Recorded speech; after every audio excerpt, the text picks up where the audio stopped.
অগ্নির পাঠশালায় তোমাদেরকে সবাইকে স্বাগত জানাই। আজকে আমরা রায়মার্টিন প্রশ্নবিচিত্রার দ্বিতীয় পর্যায়ক্রমিক মূল্যায়ন পঞ্চম শ্রেণী গণিতের যে বাগবাজার মাল্টিপারপাস গার্লস স্কুল আছে তার প্রশ্নগুলো নিয়ে আলোচনা করব। তো দেখো, এখানে এক দাগে তোমরা 5টা প্রশ্নের উত্তর দিতে হবে। তো ক দাগে খ, গ, ঘ, ঙ এইভাবেই আছে। তোমাদের প্রশ্নগুলো দেখে নাও একবার। আচ্ছা, আমরা এক এক করে এবার আলোচনা শুরু করি। প্রথম প্রশ্ন বলেছে, সৃজিতা দেশলাই কাঠি দিয়ে একটি বর্গাকার ক্ষেত্র তৈরি করেছে। ন্যূনতম কটি দেশলাই কাঠি প্রয়োজন হয়েছে? এখন বর্গাকার ক্ষেত্র, দেখো আমি একটি বর্গাকার ক্ষেত্র তোমাদের জন্য এঁকে রেখেছি। এই যে বর্গাকার ক্ষেত্র, তো বর্গাকার ক্ষেত্রের কি হয়, কখানা বাহু হয়? 4টে বাহু, 1, 2, 3 আর এই 4টে বাহু। তো 4টে বাহু আঁকতে গেলে আমাদেরকে 4টে কাঠি নিতে হবে। তাহলে সৃজিতার কটা কাঠির প্রয়োজন হয়েছে? 4টে কাঠির কিন্তু প্রয়োজন হয়েছে। তাহলে আমাদের সঠিক উত্তর হয়ে যাবে দীর্ঘইকার। আচ্ছা, পরবর্তী প্রশ্ন। খদাগে বলছে 101-এর 10, 101 ভাগ 10, এটা কিন্তু ভাগের দাগ। এই দাগটা ভাগের দাগ। তো এটাকে যদি আমরা ভাঙি তাহলে আমরা কত হবে আর কি, অর্থাৎ 10 দিয়ে যদি 101কে ভাগ করি তাহলে তোমরা এইভাবে ভাগ করতে পারো। দেখো, প্রথমে 1 ছোট, তাহলে আমরা 10 নেব। তাহলে কত হবে? 10 1-এ 10, বিয়োগ করো, 1 নামলো। তোমার ভাগ করা কর্তব্য, তাহলে 10 0 0 1। তাহলে আমাদের কত হয়ে গেল? ভাগফলে কিন্তু 10 হয়ে গেল, ভাগশেষ 1। তাহলে আমরা জানি যে যখন লিখবো আমরা এটাকে মিশ্র ভগ্নাংশের আকারে, তখন আমরা ভাগফলকে আগে দেব, দেওয়ার পরে ভাগশেষ দেব, আর তার শেষে হচ্ছে ভাজকটাকে দেব। এই যে 10 পূর্ণ 1-এর 10। তাহলে আমাদের সঠিক উত্তর ক দাগে আছে।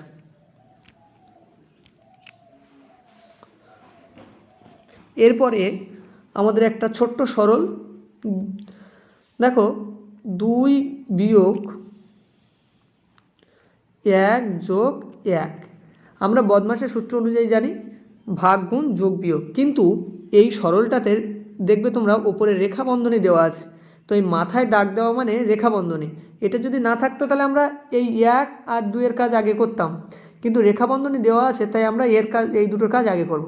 তাহলে 1 আর 1 2, 2 বিয়োগ 2, 2-এর তো 2 বাদ দিলে কত হয়? 0। তাহলে আমাদের সঠিক উত্তর হয়ে যাবে কত? 0। কোন দাগে আছে? এটাও ক দাগে উত্তর হবে। আচ্ছা, ঘ দাগে কি বলছে? 7 ভাগ 1000-এর মান কত? তো তোমরা 7কে 1000 দিয়ে ভাগ দাও, 7 ভাগ 1000। আচ্ছা, তোমরা এইভাবে ভাগ করেও করতে পারো, অথবা আমরা দশমিক যেভাবে তুলি সেভাবে করতে পারো। দেখো, শূন্যর জন্য তুমি একটা সংখ্যা লিখলে 7, নিচের একটা শূন্যর জন্য ওপরে একটা সংখ্যা, নিচে এই শূন্যর জন্য ওপরে কোনো সংখ্যা নেই, তাহলে তোমরা এর সামনে একটা শূন্য বসিয়ে নাও। তারপরে শূন্যর জন্য আর কোনো সংখ্যা নেই, তাহলে আবার একটা শূন্য বসিয়ে নাও। আর 1-এর জন্য আমরা কি জানি? দশমিক, আর দশমিকের আগে একটা শূন্য, অর্থাৎ উত্তর দাঁড়াবে 0.007। তাহলে এটারও উত্তর কিন্তু আমাদের অদাগি হয়ে যাচ্ছে।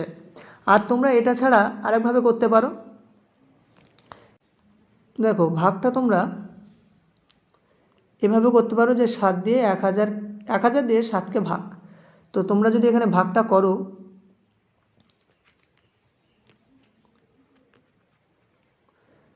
1000 0 0 নামলো 7। আচ্ছা, যায় না, তাহলে একটা দশমিক নাও, 70।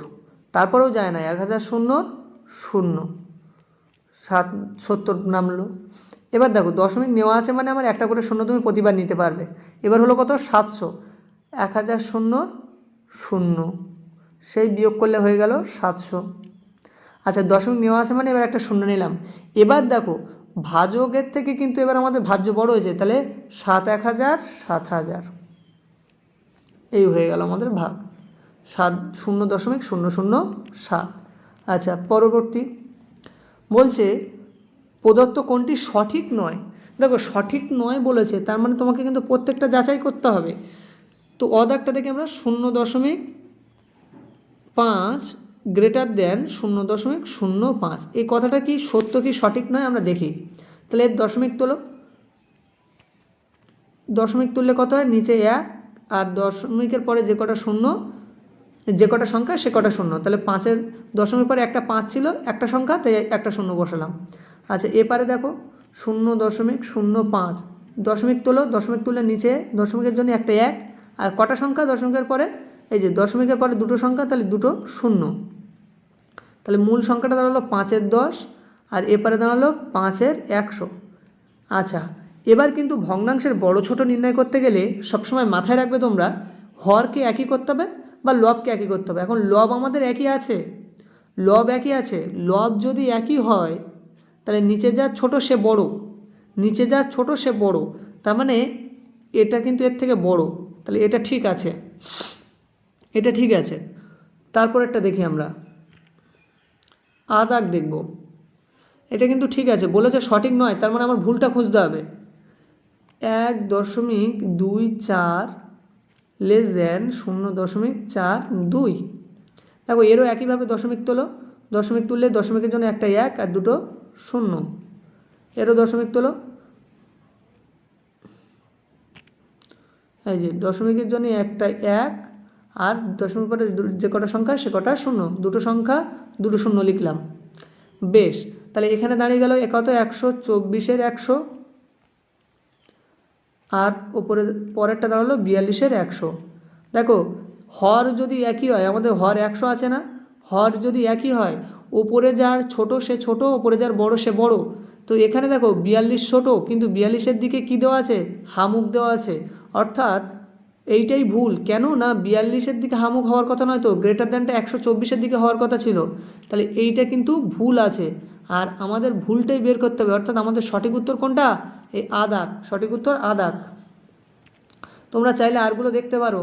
দেখো বর্গক্ষেত্রের পরিসীমা সমান 4 গুণ বাহুর দৈর্ঘ্য, বর্গক্ষেত্রের পরিসীমা, এই যদি একটা বর্গক্ষেত্র হয় তার পরিসীমা, পরিসীমা মানে কি, চারদিকের অংশ, চারদিকের যোগফল, তাহলে চারদিকের যোগফল বারবার যোগ করা আর একবার গুণ করা, তাহলে 4 গুণ বাহুর দৈর্ঘ্য, ঠিকই আছে, এইটা কিন্তু আমাদের ঠিক আছে, এটাও ঠিক আছে, এটাও ঠিক আছে।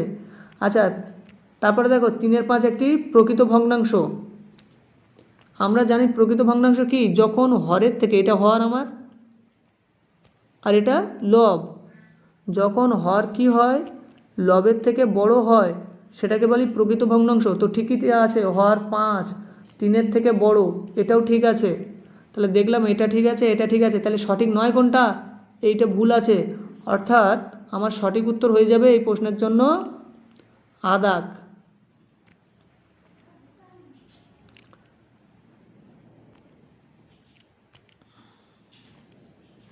তাহলে এই পর্যন্ত তোমাদের, আর পরবর্তী 2 দাগের প্রশ্নগুলো আমি আরেকটা ভিডিওতে করে দেব।